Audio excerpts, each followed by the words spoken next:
You are listening to Hit Play, Not Pause, a feisty menopause podcast for active, performance-minded women.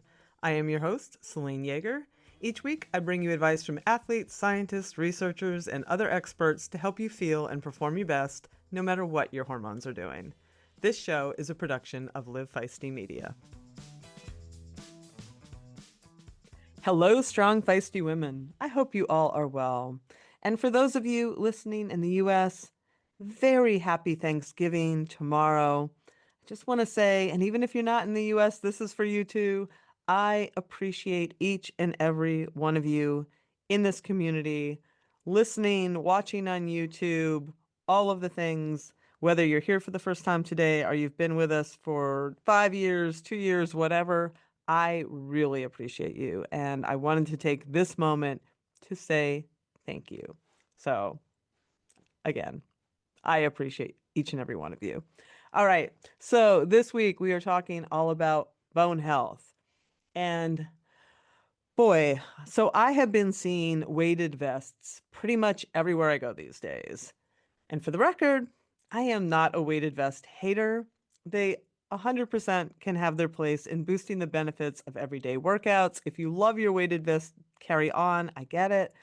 What I worry about, and what I've started to hear from people, including those close to me, is that some women are depending on them to maintain or build their bones, to protect against low bone density and osteoporosis. And that genuinely worries me because the evidence just isn't strong there. And our bones are really, really, really important.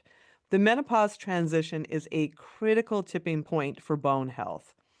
Bone loss accelerates pretty rapidly in late perimenopause and continues for roughly 3 to 5 years afterwards. And that window, women can lose up to 20% of their total bone mass right around that menopause window. We need to address this in the most effective ways possible. And that's just not wearing a weighted vest and hoping for the best. So this week, I am happy to bring a show with a woman who has pretty much devoted her life to helping women build and maintain their skeletal strength. Dr. Lisa Moore of Brick House Bones. After a surprise osteopenia diagnosis of her own, Lisa rebuilt her bone density by 3% in a single year using the guidelines that she has developed. And now she is helping tens of thousands of women reclaim their skeletal strength too, including those navigating uniquely challenging circumstances like cancer recovery. And this week we talk all about it, how she does it, including her specific advice. Lisa is a doctor of physical therapy, a certified yoga and mindfulness educator, and a bone fit trained healthcare professional specializing in evidence based exercise for osteoporosis. As mentioned, she is also the founder of Brick House Bones, a global movement helping women build stronger bodies and stronger bones. She also runs her own clinic, Strong Bones Physical Therapy, just outside of Seattle, Washington. And she has a really great YouTube channel where she shares her evidence based care. I will put links to everything you need to know, including her website, the studies and resources we discuss in this episode, and a newsletter I wrote with lots of links on weighted vests in the show notes so you can check all that out in your own time. I hope you enjoy this one as much as I did because I really did enjoy this one. All right, before we get to it, give us a follow on Instagram and Facebook at Feisty Menopause. Head into those show notes and sign up for my free weekly Feisty 40 Plus newsletter with all the training news you can use. And thank you, as always, for the ratings and reviews, including some new ones that came in on the show. If you like the show, consider dropping 5 stars yourself wherever you get your podcasts and share it with a friend. It really does help support the work we do here each and every week. Very quickly before we get to it, quick thanks to Cozy Earth for their support of the show. I just got their comforter, and my God, it is literally the softest, coziest thing imaginable. It's like curling up in a fuzzy weighted cloud. I am definitely going to get one for my daughter for Christmas, and I highly recommend checking out their site if you're looking for great gifts, including if you're looking for a gift for yourself. We have a great discount code there right now. They are doing their Black Friday sale. And with the code HITPLAY, all caps, one word, you can get like 40% off in savings. Their bedding and PJs are really next level comfy. So check them out. And thanks, Cozy Earth, for your support. All right, enough of me. Let's have a few words about our awesome sponsors and get on with the show.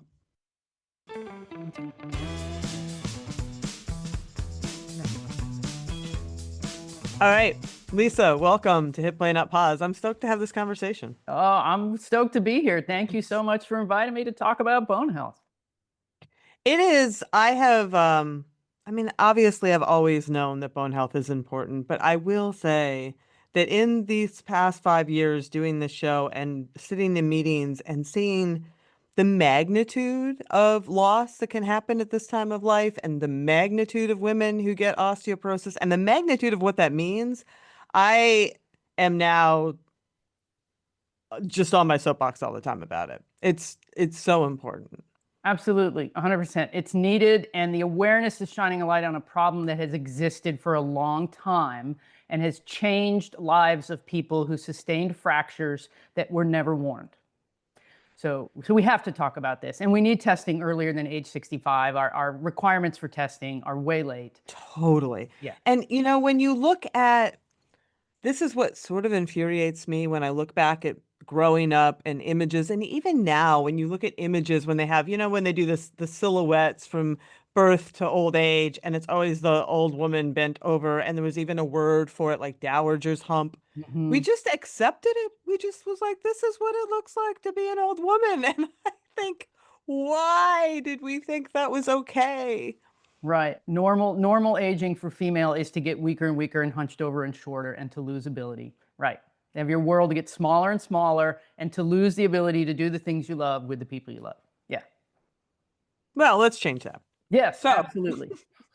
let's talk a little bit about yourself and your history and how you got into this work, just to give people a high level view of who you are and why you Sure. care so much. Sure. I'm a physical therapist. I've worked in a variety of settings doing that. And towards the end of my career, I got certified as a cancer rehab specialist because we had a lot of emerging research about how impactful exercise and cancer rehab could really help recovery for people experiencing cancer.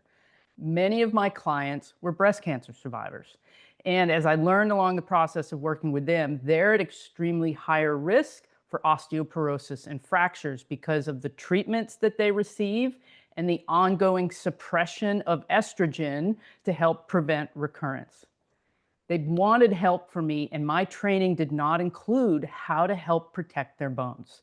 So I had to go out and try to figure out this information on my own, get additional training. And then I had my own bone density test because I was curious in my 54, I think is when I had it done, and confident that my bones were going to be solid, and I had osteopenia. So then this became a really personal mission as well as for my clients. What is the right type of exercise? How can I change and reverse this bone loss?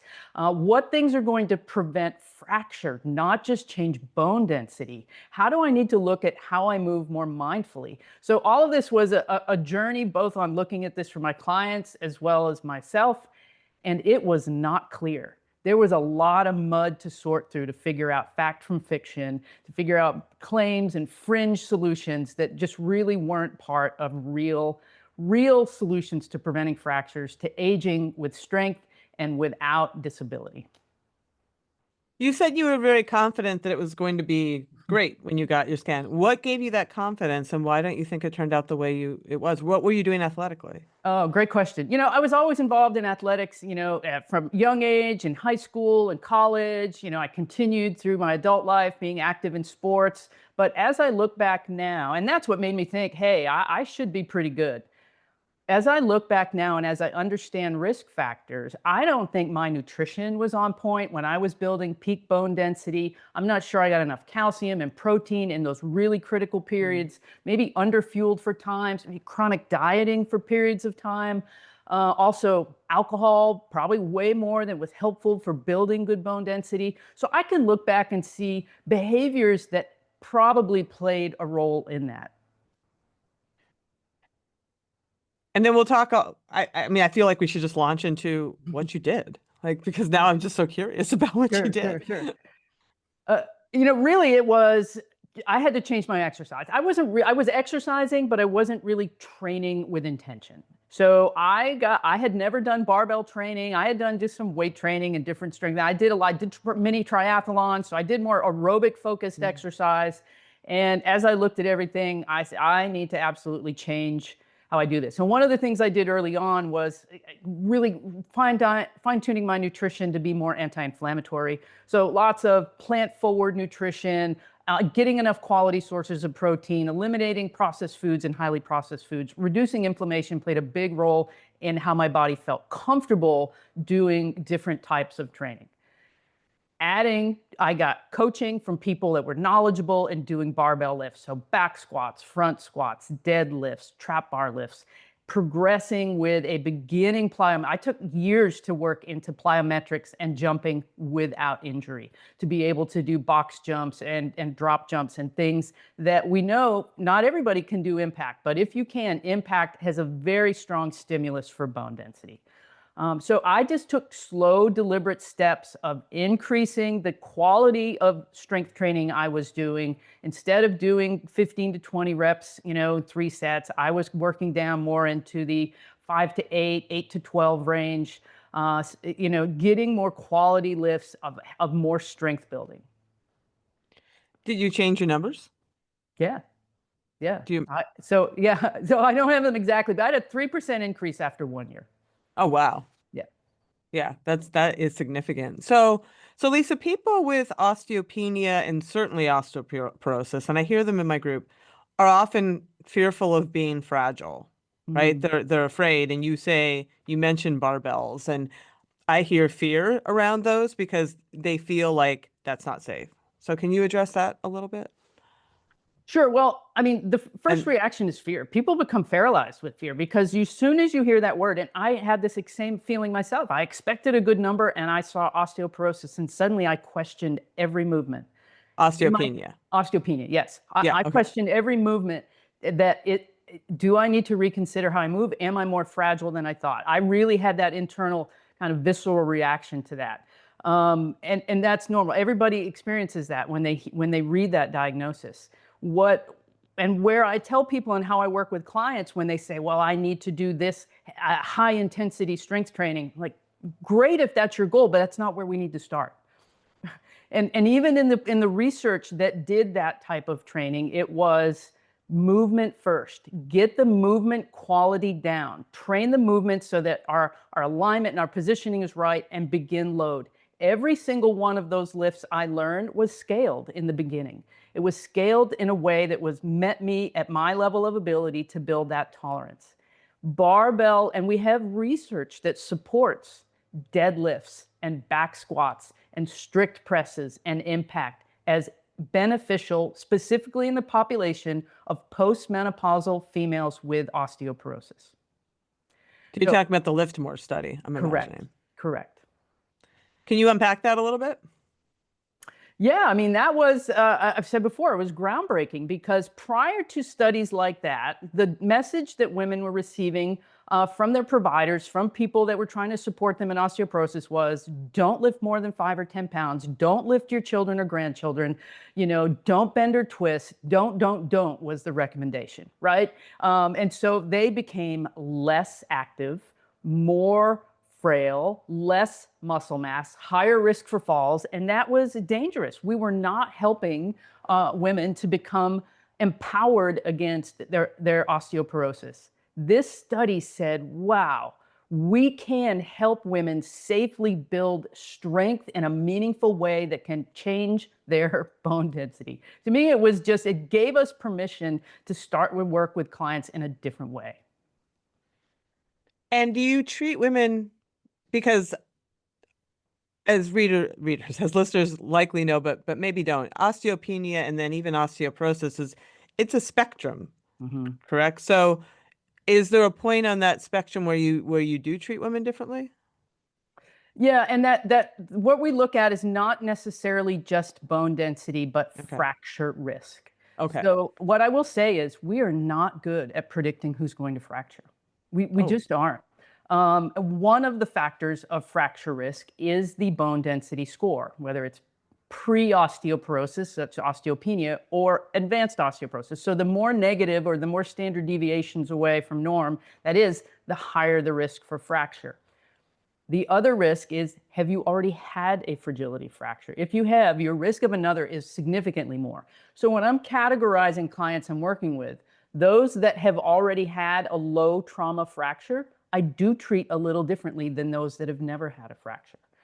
Those that have other health conditions that may make them more susceptible to a fall or take medication for falls, or maybe MS or Parkinson's, other factors that could increase their risk. It's nutritional factors that limit their ability to absorb nutrients. These are all different risk factors that I put into play onto what is their risk for a fracture. And there is a website called FRAX. I use Fracks. fracplus.org to kind of calculate, low risk, medium risk, high risk for a major osteoporotic fracture. I'll put that in the show notes so people can find it. So it is looking beyond bone mineral density. And I also wonder if we're ever going to get a measurement of bone elasticity, for lack of a better term, because it's not just the density, right? It's the quality of your bones. 100%. Yeah, quality is a big factor, and we're not really good at measuring that as well. There's a couple of different tools. In a DEXA scan is taking a two-dimensional look at bone density, but there is software within the DEXA called a trabecular bone score. It's not available at all facilities. It is a kind of an added-on service that some facilities can choose to have with it. If you can get it, it's a very good thing to get. So the trabecular bone score looks a little bit more at that internal matrix within the bone, looking more at a bone quality measure. And sometimes this will be used as a wonderful additional factor for whether a fracture risk may be higher or lower. Whereas a bone density score can be an osteoporosis range, but the trabecular bone score can show better bone quality. Is that something people can ask for? You can ask for it, but not all facilities have it. I asked for it at the facility where I get my DEXA, and they looked at me like I had three heads. They didn't know what it was. Oh, interesting. That's But something that we will research. Yeah, and when I speak to physicians at the conference like the Bone Health and Osteoporosis Conference in DC every year, they love using this as an additional tool to help guide treatment. So it is great data. The ultrasound scan REMS Echolight, it gives a version of a bone quality score also using ultrasound technology versus X-ray. Great information. So when you're treating women in this group, and let's save cancer for a second, can you talk about some of the key exercises that you have in your own practice? You mentioned barbells. I see that you lift with a hex bar. I saw it in your Instagram. I'm curious in how you talk about the options for people who want to do these bigger lifts.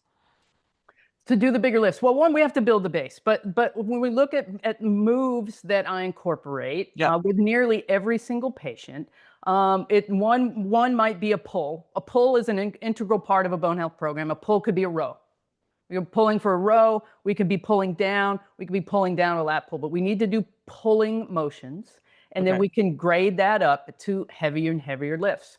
I love to do a bent over row, a supported row. I love to really build heaviness into that lift for my clients. It's amazing how powerful they feel when they're figuring out how much weight they can pull off the floor.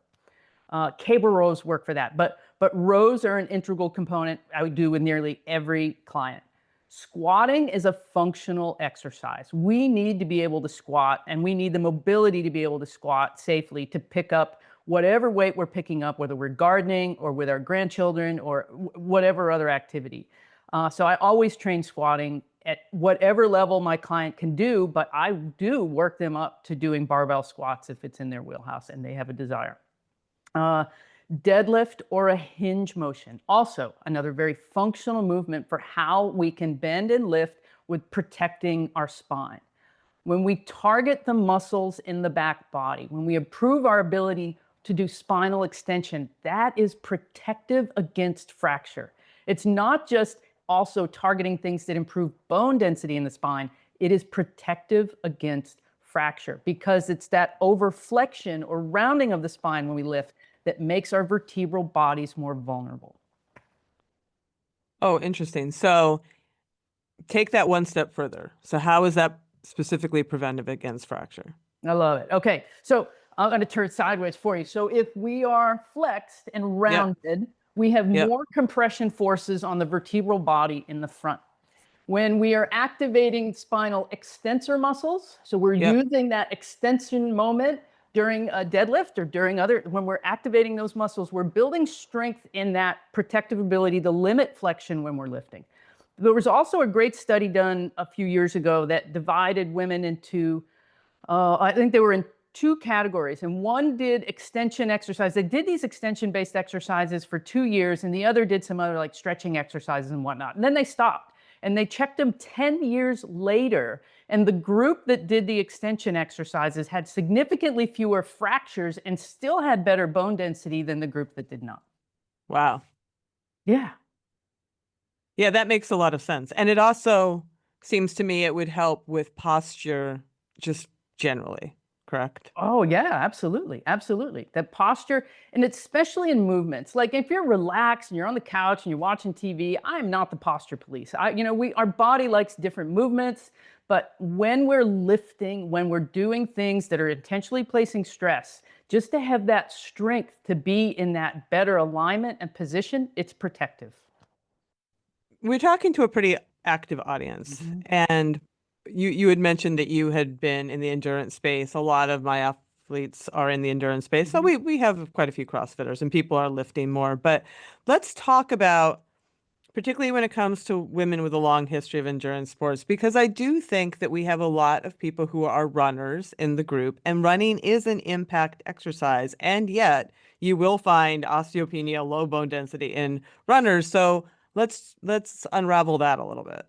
Yeah, yeah, absolutely. And actually, I love this question a lot because I think it's really, really important. And as young athletes, I know I certainly didn't understand the implication of this. So, female endurance athletes can have an increased risk of osteoporosis in the context of high volume training and low energy availability. So, that is not adequate fuel for the activity you're asking of your body day in and day out. And if the changes you see with this include menstrual dysregulation, menstrual dysfunction, then we know that we're having changes in the hormone status that impact decreased bone density. So these things happening, if you're seeing bone stress injuries and menstrual dysregulation, this is a huge red flag to young athletes that they could be impacting their peak bone mass. This is when we build the most bone mass we can get in our lifetime. I think this is an important thing to pay attention. If that was you 20 years ago, you want to know your bone density now. Okay? I've had clients that were in their late 30s and had, family history of osteoporosis, eating disorders, runners, big runners, and they had osteoporosis in their late 30s. I also want to say they were able to improve their numbers. I got an email last week from a client that was like, my doctor was surprised. My numbers have gone back up, So we can address this, but you need to know what's happening. But it's that change in hormone from the overtraining and the underfueling that affects the estrogen. So we're not getting the estrogen we need to build bone density. Peak bone density, I like to explain it like this. If the scale is 0 to 100 and the most bone density you can ever get is 100, and let's say that 70 means you're in osteoporosis. Well, if you build your peak density to 100, and then we know that you can possibly lose 20% of your bone density through perimenopause and menopause, so that takes us to 80. Well, we're still above that osteoporosis range. But if you only got to 80 when you built Right. your peak bone density, we're in trouble as we hit perimenopause and menopause. Are stress reactions or stress fractures also a red flag? They can be, yeah. Yeah, bone stress injuries. Bone stress injuries can Hmm. take many shapes, but bone stress injuries are a signal that something's breaking down. So we're not able to keep pace with the breaking down and remodeling process. So in that case specifically, that's why even though these athletes are doing quote unquote high impact activity, it's all the other stuff that is not supporting the remodeling and the repair, correct? Yeah, yeah, absolutely. And the way and another thing to look at impact is not a more is better equation. So Let's talk about impact that. and some studies, there was some study out of New Zealand that I just read recently, and an impact in the in the 30 to 40 reps range has a very specific stimulus to the mechanoreceptors in bones. But if you go up to 100 impacts in that session, it's not necessarily any better. So runners, when you think about even what a 5K is, what, 4,000 impacts? So it's not this, oh, I'm getting all these impacts in and my bone should be strong. It's the mechanoreceptors shut down after the first few. Gotcha. Yeah. And I've heard some evidence that doing multi-directional movements is also helpful as opposed to the same, we all end up in the same plane when we're running and doing things. Like, what is the benefit of doing side bounds or other movements that maybe we don't always do in other planes? I love it. Yes. Our bones respond to novel stimulus. So when we're always operating in the sagittal plane, which is like running, which is like cycling, which is like forward lunges, when we're always operating in this forward and backward motion, that's the same angle of stress that the bone is getting. So when changing the angle, the bones love that. That's what we do when we're kids, when we're playing. We're moving in all kinds of directions, hanging and climbing and jumping and running. It's not just in a straight line on a track. So I love this. Lateral movements are important. I love lateral lunges, side planks, things bounding at a 45-degree angle, stride jumps. Also working in the transverse plane when we can, whether we're doing a curtsy lunge or a rotational step up or a push that involves a rotation. Working in all planes of motion and different angles of motion changes the direction of stimulus. It's just like if you're playing pool. As soon as you change the angle, it's going to hit a slightly different place. And that gives a different stimulus to the bone that is helping the entire system to grow stronger. Are there women who should be concerned about rotation?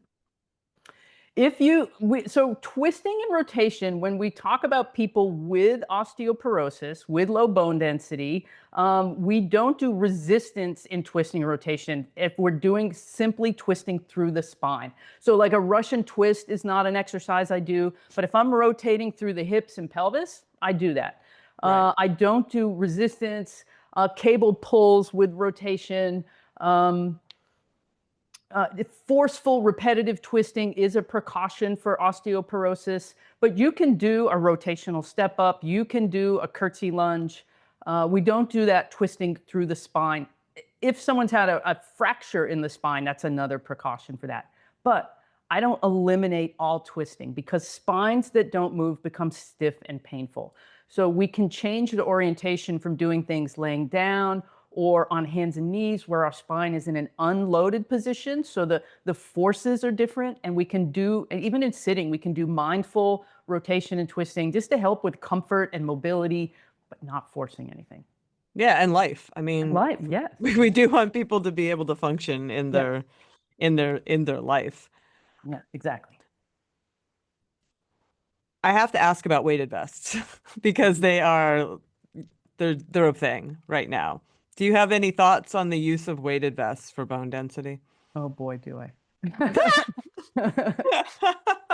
Yeah. Yeah, Who doesn't? they're everywhere. They're everywhere on social media. It's super trendy. Yeah. A lot of people promoting them. The studies that I've looked at include vests and exercise, vests and impact, vests and so I take it from the approach of one, the best evidence we have for supporting bone density and preventing fractures is resistance training. So that's where I think the most bang for your buck as far as the effort. There are some people who should not wear weighted vests if they have degenerative disc disease, spondylolisthesis, herniations, if they have already a hyperkyphosis. So I just don't really think it's beneficial for a lot of people or necessary. I see it as a specificity of training component. If you need to train to go on a hike and carry a backpack, well, then a weighted vest would be great specific training for you. But I don't see it necessary or important in any way for people with osteoporosis. Define hyperkyphosis for people. Sure. So we have normal curve in our spine. We have a normal lordosis in the low back. We have a normal curve in the middle back. That is kyphosis. So kyphosis itself is normal. And we have a normal lordosis again in the neck. If you sustain a fracture or you start to have poor posture, tightness in the muscles in the front that begin to pull us forward and take our head out of position of our shoulders and our shoulders out of position in relationship to our hips. And we're looking at a hyperkyphosis. So it's like a head forward posture. Head forward, shoulders forward, increased Mm-hmm. rounding. Often people Yep. will say they're shorter than they were when they were younger, Yep. which Yeah. can be reversed if it's just structural. Yeah. Yeah, Yeah, I I've guess it had can be. lots of clients improve height anywhere from a centimeter to I have an inch and a half. It's incredible. Just changes, tightness, creating length in the front body and strength in the back body and getting that position moved out. It's incredible. It doesn't change if you've had fractures. Those are going to be more Right. common. Right. So you are trained in both physical therapy and massage therapy. Where do those pieces fit into this picture? Where does mobility fit? Where does tissue care fit? Oh, I love it. Yeah, I was a massage therapist before I went to PT school, and it was great for understanding the hands-on of, how tissues feel and how they change, whether it's an injury or inflammation, and mobility. I love this question about mobility because I don't think it's talked about enough. So please keep talking about it. It is important in allowing us to move the ways that are more efficient and into preventing injuries, starting at the big toe, and how well the big toe extends affects our gait speed, and our balance. So we just mobility starting at the feet, how we move at our hips, mobility in our hips, our ability for our knee to come closer to our chest, for us to hinge appropriately when we're trying to do a lift. This allows us to move in safer motions. So we absolutely need that. The mobility in our spine is another part of that, how we're able to flex and extend and rotate for, like you said, everyday normal life. But this also helps manage pain and discomfort. Our shoulder mobility, when I see a lot of people doing overhead lifts, but their arms are forward, not in line with their body, that greatly changes the direction of force. When our arms are in front, that's a lot more stress on our shoulders, more risk for injury on our shoulders. We're not getting the bone stress we want, whereas if our arms are completely in line with the vertical forces through our skeleton. So mobility is a huge part of that. And I think when we're working at these exercises, this resistance training program, this impact training program, we need these recovery tools. We need the massage tools. We need the mobility tools to keep feeling good and reducing our risk for injury. How would a woman go about measuring, testing her mobility? Measuring or testing mobility. Oh, that's a great question. Well, one of the first ones I do is I look at shoulder mobility. So that's one of the first ones. We'll look at how far up do their shoulders go. And what the test I say is if you're looking straight ahead, can you see your upper arms and your peripheral vision? So if my arms are slightly forward, I can't. When your arms are overhead. When my arms are here, I can't see them. I figure that is a pretty normal test. If you're up against a wall and you have your upper back against the wall, your hips against the wall, your feet against the wall, if you have to lift your chin to reach your head to the wall, then you probably have some hyperkyphosis. So you should be able to put your head against the wall and keep your chin level and your eyes level, not tilt up like that. When you're squatting, if you get down into a full squat and your weight is all on your heels and you're falling backwards because your ankle mobility isn't adequate enough that your knee can move forward over your foot, there may be some stiffness in your ankle. So I use squat wedges to help accommodate that and help improve the form and technique with squatting, because the compensation is often to really tip forward at the shoulders with squats instead of dropping the hips down because they've lost ankle mobility. Are there mobility programs that you like? We often talk with Erin Carson, and I like her a lot. I know there's others out there. Do you have ones that you gravitate to? I do not. I would No. love to learn more about some of those. Erin Carson's great. You should check out her work. Yeah, we've had her on a few times, and she comes at it because she trains professional triathletes mostly. And her whole thing is like, if you can't fully access a muscle, you're leaving a lot of power on the table. I mean, that's how she gets the buy-in, and it's like 100% true. If you can't get those glutes to do what they need to do, and you can't get I mean, if you can't access your muscles and you can't move them through the proper range of motion, then your training is not being maximized. And through full range of motion, like a Yeah. functional range conditioning is one that I look at a lot. Yeah, that's that going through that full range of motion with strength at the beginning and end of the range, not just in the middle. Yeah. No, I love that. I would love to information on that. So is there anything before we go to cancer, and I want to wrap up with that. High level, what does this look like for a woman who's in our audience, somewhere in that menopause transition or just beyond it? What what are you telling her she should be doing for her bone health? All right. Well, we'll make an assumption that she doesn't have low bone density and she wants to maintain her bone density through this transition. I would be working specific lifts that include deadlift, back squat or front squat, shoulder press, strict press, push press, so pressing motion. Continue to work core. If you do not have low bone density, then all versions of core are on the table. Um, uh, Carrying, weight carry. So suitcase carry or farmer's carry, both versions for adding load. And then impact, both double leg impact in the form of a box jump or a drop jump or a depth jump, as well as single leg things like bounding or hops or skipping. In jumps, I like to do 10 to 20. I do it with my regular full body workout, 10 to 20 impacts, not rushing to do them in a hurry, maybe a few seconds in between each rep. And then I do that as part of my cycle. So there's at least a couple minutes before I'm starting the second set. So 10 to 20 impacts, 4 to 5 rounds of that. So, And so then th- you okay. those are the components, really. We're doing a squat, a hinge, a press, a pull, the row. We talked about row, a carry, and impact. And then nutritionally, you had talked about your own anti-inflammatory diet. I always recommend that for myriad reasons for this audience. Are there other elements that you think that women need to make sure that they include, whether that be protein, eating enough? We talked about that. Mm-hmm. Yeah, getting enough calories to support your activity level, and getting enough protein. There's a lot of ranges on protein Boy, oh boy. recommendations. Yeah, there are. But for really active women, I'm in the 1.6 grams per kilogram of body weight. That's what Yep. seems sustainable for most of my Yeah, clients that I I work agree. with. Um, and then a variety of plants. Cruciferous vegetables, I think, really offer us a lot. I think the berries offer us a lot. Really looking at whole food plant sources and as much variety as we can get. Some people are sensitive to dairy. I don't think everyone is sensitive to dairy, but some it can be very inflammatory for them. So I think we need to look at that for ourselves. Same with gluten. I think for some gluten can be sensitive. For others, they tolerate it just fine.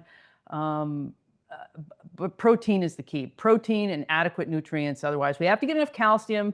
I think calcium from food first is the best idea. I don't really care for many of the calcium supplements unless they're made from food. Um, Magnesium, but we can get magnesium in our diet. Fiber is huge.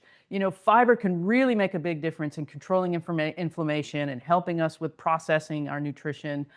So really optimizing fiber. But if we're eating lots of plants, then we're getting fiber as well. Is inflammation detrimental to bone health directly, or is this an indirect No, thing? it is. Okay. Yeah. Chronic low-grade inflammation affects bone health. Oh, and Okay. vitamin D. Vitamin D. So we know that low vitamin D is associated with poor calcium absorption and poor bone health.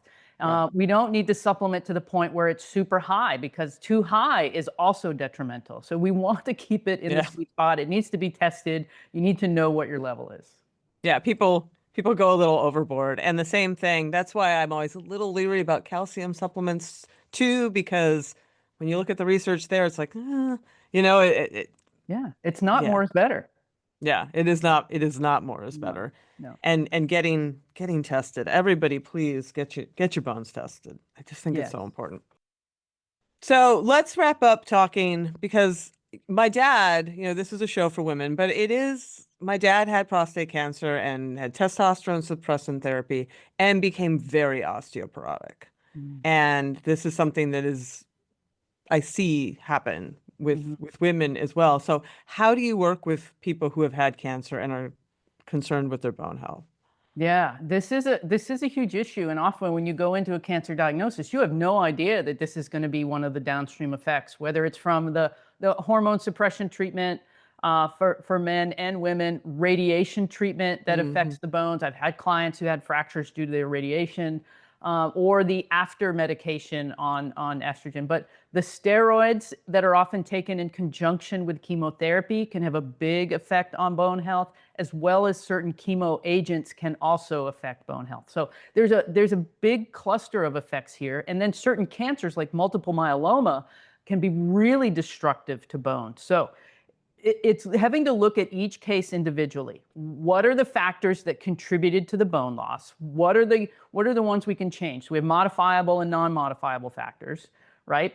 And then in general, how do we provide movement strategies to decrease their risk? So for someone like your dad, that might be, how do we avoid rounding the spine when bending? What are the activities that they need to do daily for either recreation or just in their regular daily life? How do you get in and out of a car correctly, in and out of bed correctly to reduce the risk of fracture? So simple modifications like that on just moving smarter. And then how do we make this person more robust? How do we help them gain strength and balance? Because that balance, when we know 80 to 90% of fractures will occur because of a fall, then we need that strength and balance component to reduce fall risk. And then also looking at, is there potential fall risk in the home? Are there medications that could be contributing to dizziness and falls, low blood pressure? How is vision? Has vision and eyeglasses, are they adequate? Is lighting adequate in the home at night to prevent falls? So it's really a big picture. Whenever we can add in strength training for someone like this, and balance training and posture training, like you talked about before, this can make a big difference in their quality of life and moving forward and helping to prevent a fracture in the face of osteoporosis with their cancer.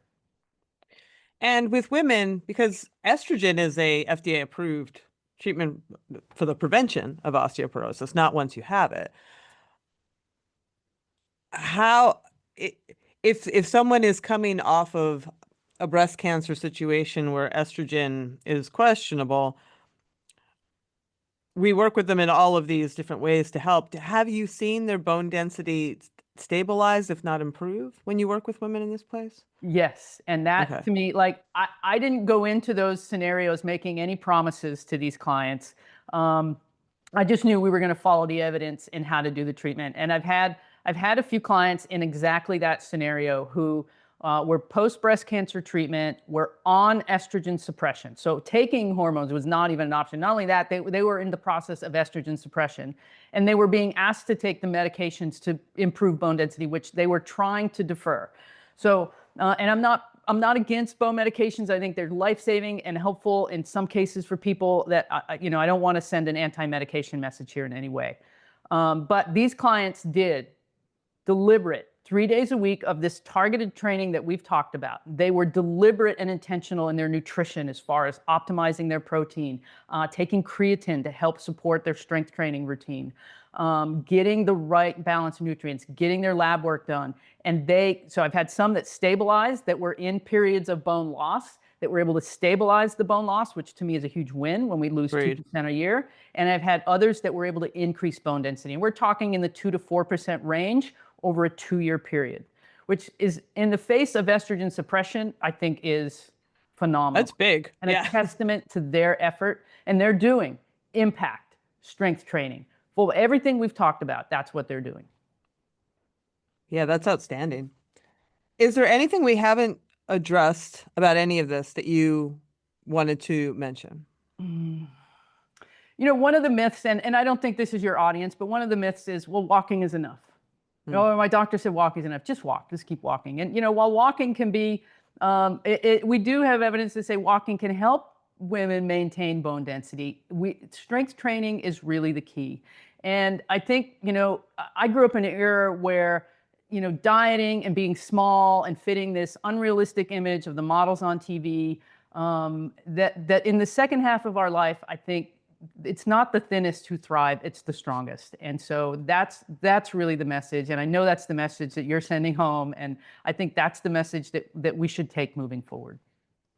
Yeah, because when you look at And that's a whole other podcast. But when you look at weight loss, you always lose, when you're losing fat, you're also losing lean body mass, and that can include bone as Hmm. well as that muscle, right? Hmm. And both of those are harder to get back. And I think GLP-1s are very great for many people and many things, but that I wonder if you have thoughts on that.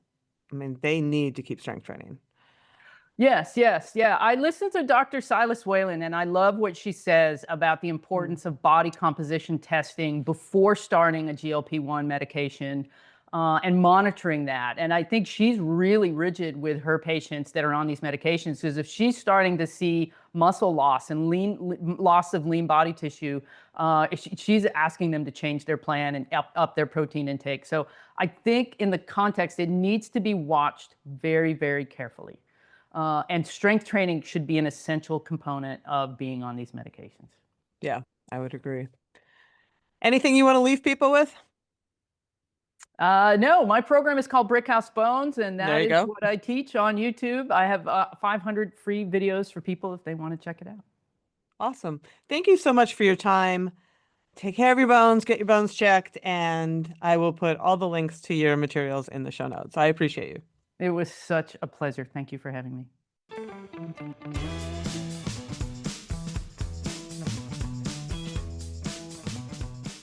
Okay, that's our show.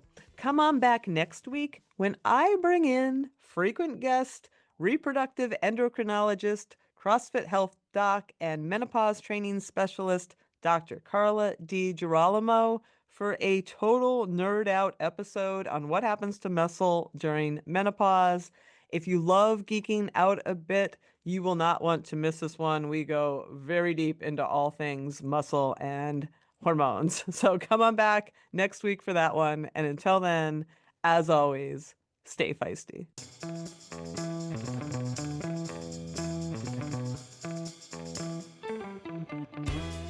You've been listening to Hit Play, Not Pause, a feisty menopause podcast for active, performance-minded women.